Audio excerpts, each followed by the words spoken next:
At first, I didn't believe it.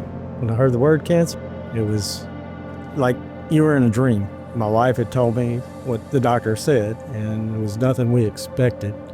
And that would hit me at night. You sit there and you just overwhelmed with the what ifs. I struggled with, yes, I know God's there. And then I turn around and I feel like I have to do it on my own.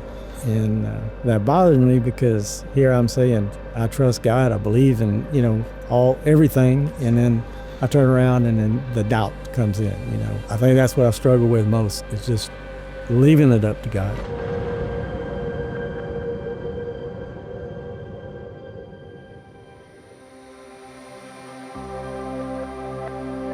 The chemo first treatment went okay.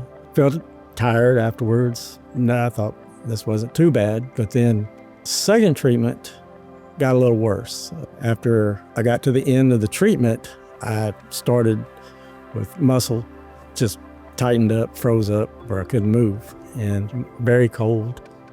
As the treatments kept going, they got worse, and I got sicker. Started having blood infusion. Ended up after that fourth one, I ended up on the floor one Sunday morning. The wife called paramedics to come get me. I didn't know at the time, but they showed that I was critical. That's when they said, can't go through this chemo no more. The doctor looks at you and says, we got to do something different, but what is it? They decided to schedule surgery. The surgery was going to remove the esophagus and part of my stomach.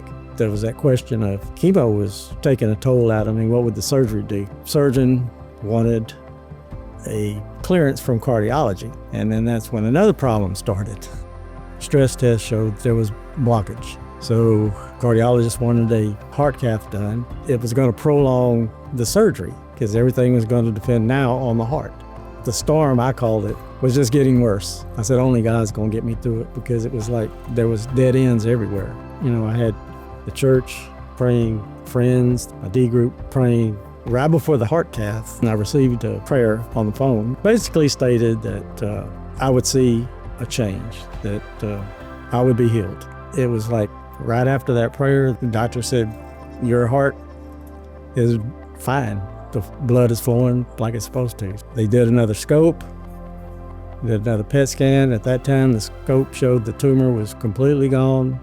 There was no sign of cancer. They said, basically, you're miraculously you're cured.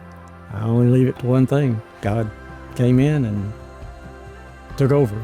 To me, it just says prayers work, and that God hears those prayers.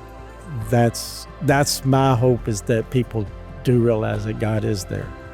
The community, the D group, the prayers, knowing that those people are there to help you.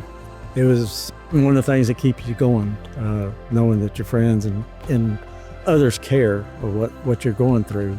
When I first was diagnosed, I called Matt Compton, who's our worship leader. I was supposed to be playing that Sunday at church, and so by rehearsal, I had to call him and tell him I probably won't be at the rehearsal because I'm in the hospital. When I did see Matt, he said he was going through something. It turned out Matt he had colon cancer. We communicated a lot. We got a lot closer. Matt, his faith, his drive, very positive, which helped me a lot. When I was down, he picked me up. When he was down, I tried to pick him up. But Matt is very positive and very caring of others. And he was more concerned with others than himself. The oncologist, she said, we have to throw the book away on you somewhere, somehow. And I said, there's only one. And she said, I agree. Every time he showed up and took care of those anxieties and those fears, and you get me through it.